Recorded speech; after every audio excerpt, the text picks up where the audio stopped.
Assalamualaikum Sobat YRC, apa kabar semua? Semoga dalam keadaan sehat dimanapun Sobat YRC berada.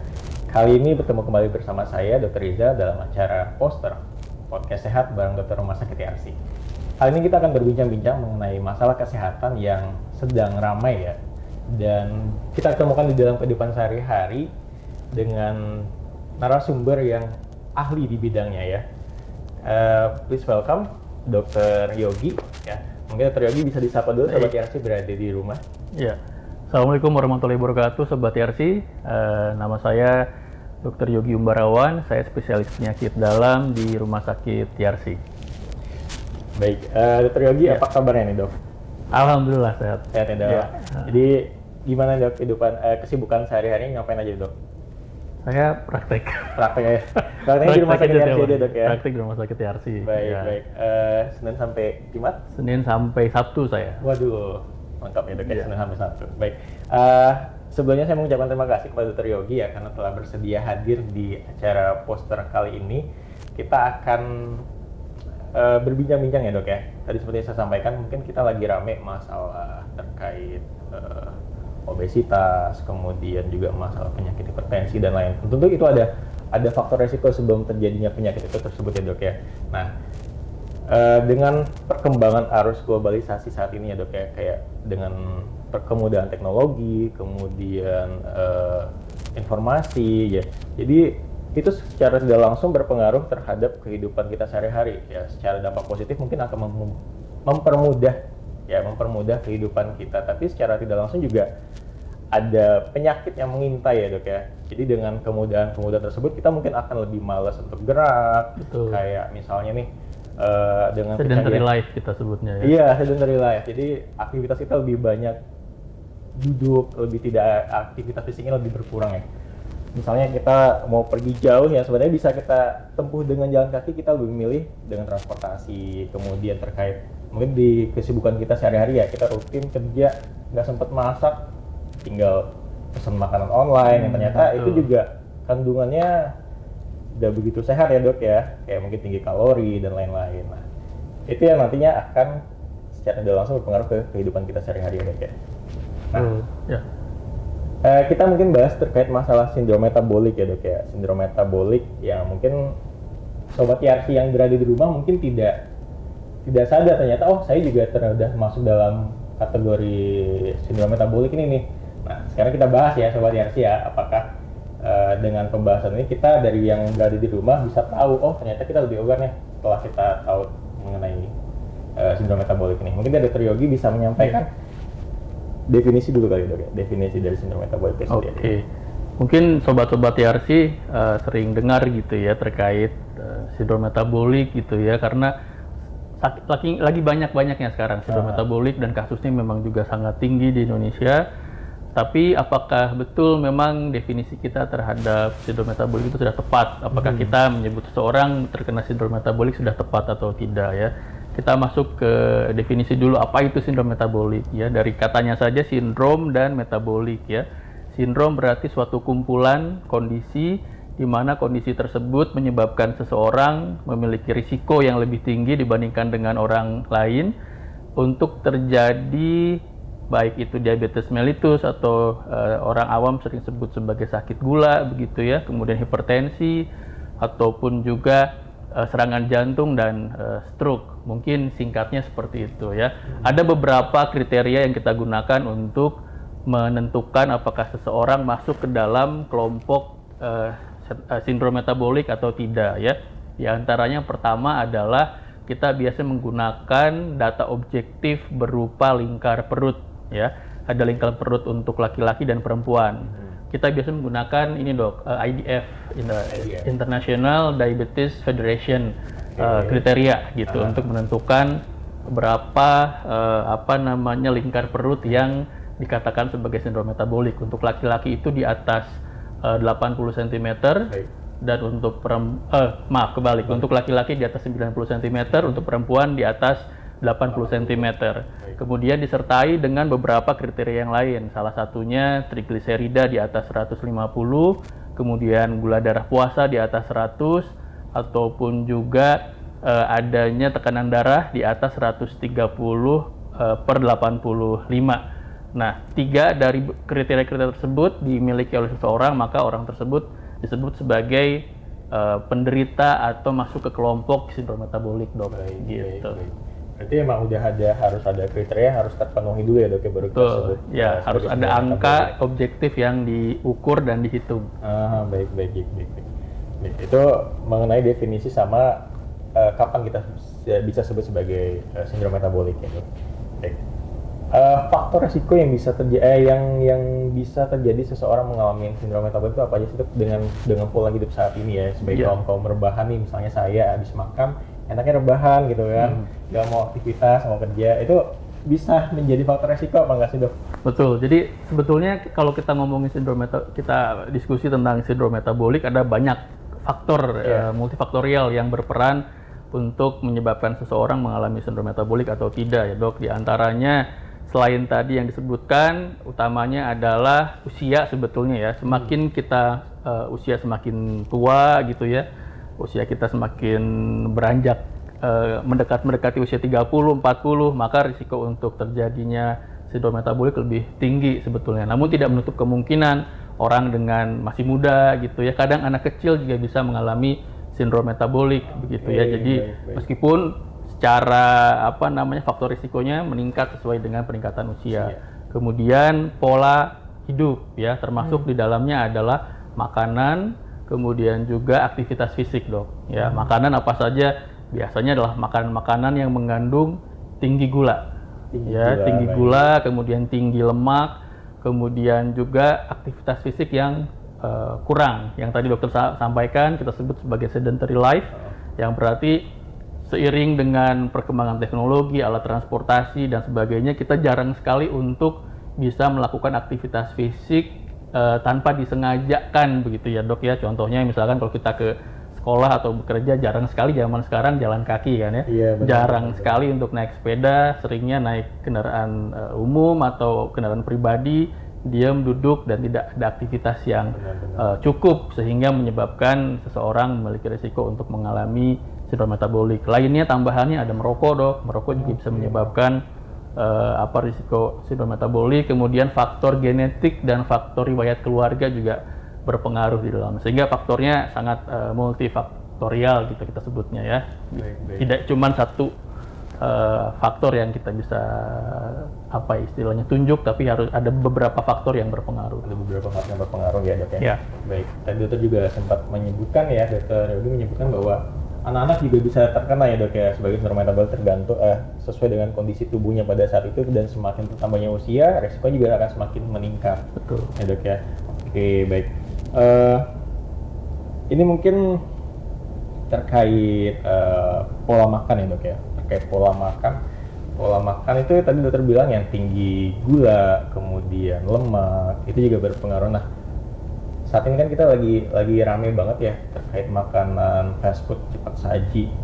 Itu seiring perkembangan zaman itu mengambil tempat juga nggak sih, Dok, dalam menambah angka sindrom metabolik ini? Ya, ini bahasan yang menarik sebetulnya, Dok ya. Jadi kenapa sindrom metabolik sekarang seakan-akan meningkat dibandingkan dengan sebelum-sebelumnya gitu ya, termasuk di Indonesia gitu ya. Ternyata ini saya sampaikan statistik, Dok. Jadi memang salah satu faktor yang meningkatkan sindrom metabolik adalah asupan gula yang tinggi. Jadi kalau kita lihat statistik di Indonesia itu asupan gula per kapitanya itu sangat tinggi. Bila kita bandingkan dengan negara Jepang misalnya ya, Jepang itu termasuk negara dengan konsumsi gula yang per kapitanya sangat rendah bila dibandingkan dengan negara lainnya. Dan kalau kita lihat centenarian atau orang yang hidup usianya sampai dengan 100 tahun di Jepang itu banyak. Kita lihat berita kan banyak yang di atas 100 tahun. Kemudian angka harapan hidup di Jepang juga lebih tinggi dibandingkan dengan negara lainnya. Nah, itu kalau kita lihat statistiknya berbanding terbalik gitu ya. Semakin rendah konsumsi gulanya, semakin tinggi angka harapan hidupnya. Gitu ya. Kita bisa simpulkan kasarnya seperti itu, sehingga disimpulkan bahwa asupan gula yang tinggi di suatu negara dapat meningkatkan risiko terjadinya sindrom metabolik, yang akhirnya nanti sindrom metabolik berkembang menjadi diabetes, Iya. kemudian serangan jantung ya, ataupun juga stroke yang yang kita sebut sebagai penyakit katastrofik gitu ya dok ya. Nah, Oke, jadi semakin banyak kita konsumsi gula, berarti angka usia untuk apa? Kepanjangan hidup ya dok? ya, kita sebutnya sebagai angka harapan hidup. Angka harapan hidup itu juga kan semakin betul disumbangkan oleh penyakit-penyakit katastrofik. Jadi semakin penyakitnya berkurang, penyakit katastrofiknya berkurang, maka angka harapan hidupnya lebih panjang. tinggi. Harapannya seperti itu. Baik. Jadi tadi penyakit katastrofik itu ada yang mulai dari kencing manis, dari diabetes ya, Stroke, serangan jantung, ya. jantung ya. Itu semua hal itu bisa terjadi dengan faktor risiko dari si Sindrom metabolik ini betul, ya. Nah, betul. sindrom metabolik ini berawal dari pola hidup lagi. Jadi saling berketerkaitan ya dok ya pada Betul. akhirnya terjadinya suatu penyakit tersebut. Ya. Baik, menarik. Ini kan mungkin beberapa orang bilang, dok kalau misalnya saya kurus, saya bisa terkena sindrom metabolik juga apa enggak nih? Gitu. Nah, tadi kan kita ngomongin lingkar Ya, perut betul, ya, betul, dok, ya. betul. Pertanyaan menarik nih. Jadi banyak orang yang menganggap bahwa yang atau orang yang dengan sindrom metabolik itu adalah orang yang gemuk gitu Ya. ya, yang obes gitu ya. Bisa iya, bisa tidak jawabannya ya. Pasien yang gemuk atau orang yang gemuk kemudian disertai dengan tadi hipertensi, kadar trigliserid yang tinggi, kadar HDL yang rendah atau gula darah di atas 100, kriterianya masuk ya kita sebut sebagai sindrom metabolik. Tapi pasien atau orang yang kurus itu juga bisa sindrom metabolik karena tadi kalau kita lihat kriterianya adalah lingkar perut. Iya. Bisa saja pasien masuk ke dalam indeks massa tubuhnya yang normal, tapi lingkar perutnya di atas 90 cm misalnya, atau 100 cm gitu ya, yang berarti bahwa lemak visceralnya tinggi. Nah itu juga masuk kriteria sindrom metabolik. Indeks massa tubuhnya mungkin 23, 22 gitu ya, normal indeks massa tubuhnya, tetapi ternyata lingkar perutnya itu lebih besar dan masuk kriteria sindrom metabolik, tetap kita sebut sebagai sindrom metabolik gitu. Baik. Kita bahasa Inggrisnya kita sebutnya sebagai lean metabolic syndrome. Lean itu kan kurus ya. gitu ya, tapi dia sebetulnya mengalami sindrom metabolik, gula darahnya tinggi, tensinya tinggi, trigliseridnya di atas 150, lingkar perutnya 110 misalnya, ya masuk juga kriterianya. Berarti ini kayak yang orang-orang yang kelihatan badannya kurus tapi perutnya buncit maju Betul. gitu. Nah, ya. Mungkin sobat Yarsi yang di rumah mungkin merasa kali ya, merasa Langsung badannya pada lihat kurus. perut. Duduk, berdiri oke nih. Pas duduk, wah muncul tuh perutnya. Berarti itu bisa juga menjadi salah satu faktor resikonya dok ya. Betul. Tidak selalu orang yang kurus itu terbebas dari sindrom metabolik. Iya. Baik. Ini kalau misalnya kita ngomongin sindrom metabolik tadi kan tadi ada faktor resiko ya dok ya. Faktor resikonya banyak ya dari pola hidup.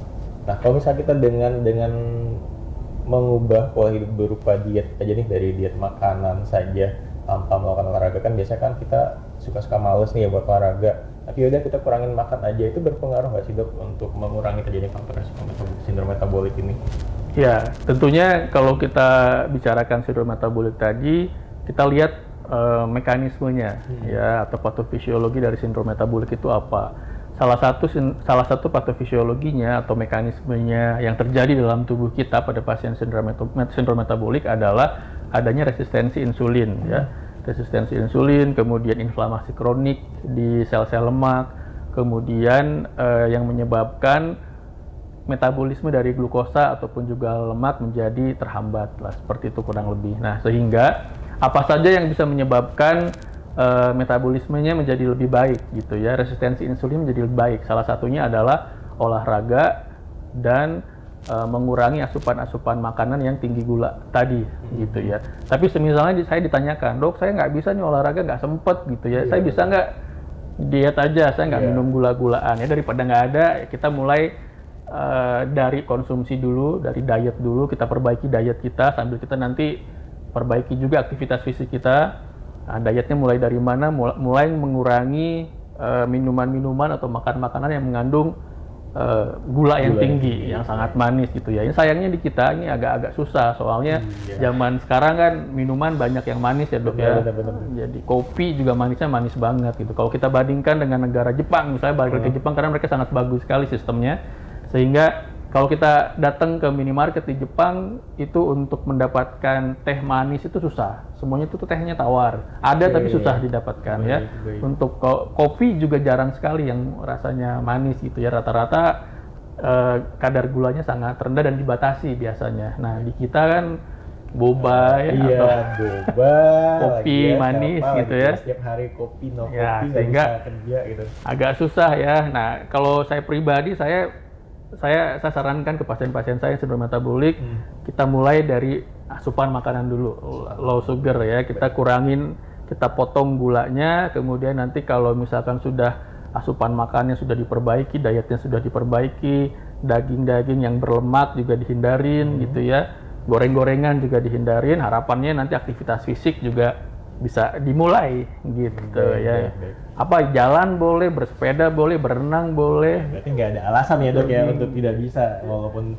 Ya, sibuk dengan aktivitas sehari-hari nih. iya karena udah suatu jadi keharusan sekarang, udah jadi lifestyle sehat itu sekarang. Jadi karena kalau nggak dimulai dari sekarang, kita khawatirnya di masa depan kita menuai penyakit katastrofik yang tadi disampaikan ya. Benar-benar.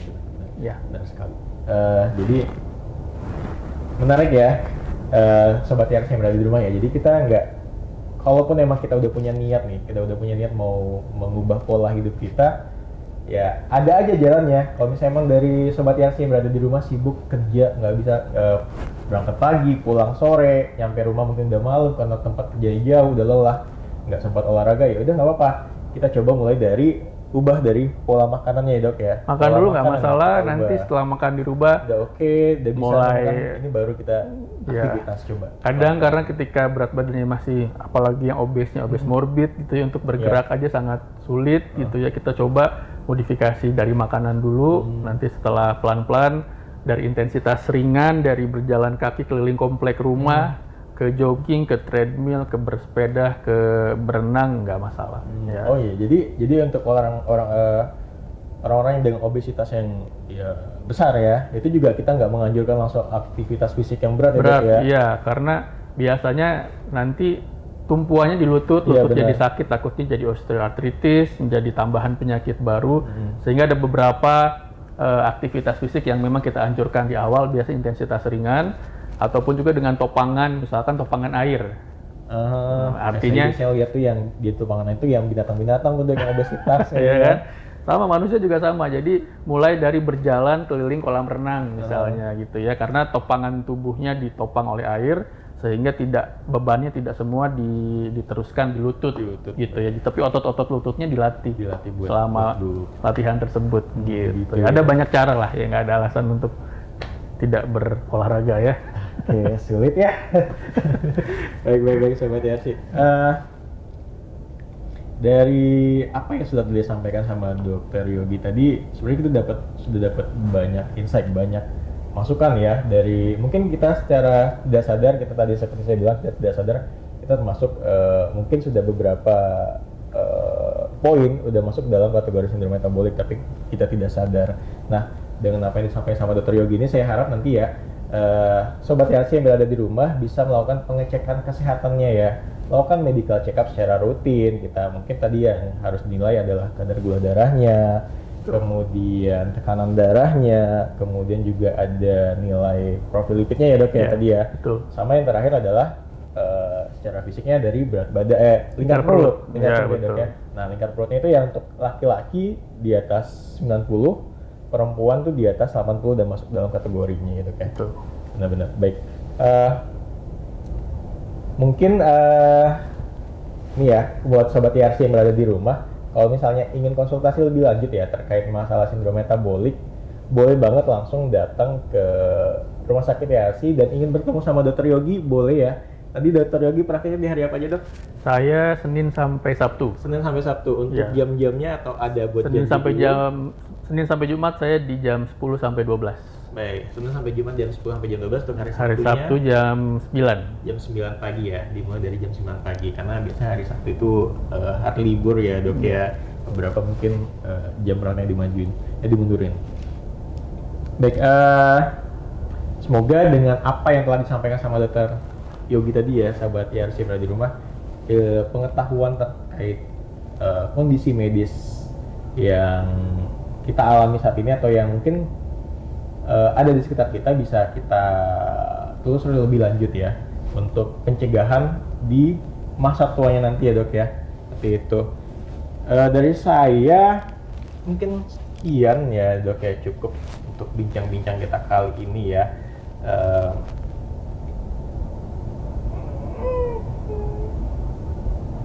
Dari Dokter Yogi mungkin ada yang masih mau disampaikan? Iya. Sobat YRC di rumah. Pesan terakhir, pesan Boleh, terakhir boleh, ya, pesan boleh. terakhir. Jangan pesan terakhir juga dok. Ini Pesan-pesannya. rekomendasi aja, bukan Ya. rekomendasi, kesimpulan gitu ya. Ya. Untuk sindrom metabolik tadi sudah disampaikan ada beberapa kriteria yang bisa kita gunakan. Tadi sudah disampaikan oleh dokter bahwa memang harus dilakukan pengecekan dini ya. Ini pengecekannya sangat mudah sekali di rumah ya. Tidak perlu cek berat badan, cek lingkar perut saja. Kemudian cek tekanan darah, kemudian cek kolesterol, kemudian cek gula darah ya. Nanti masuk nggak kriterianya?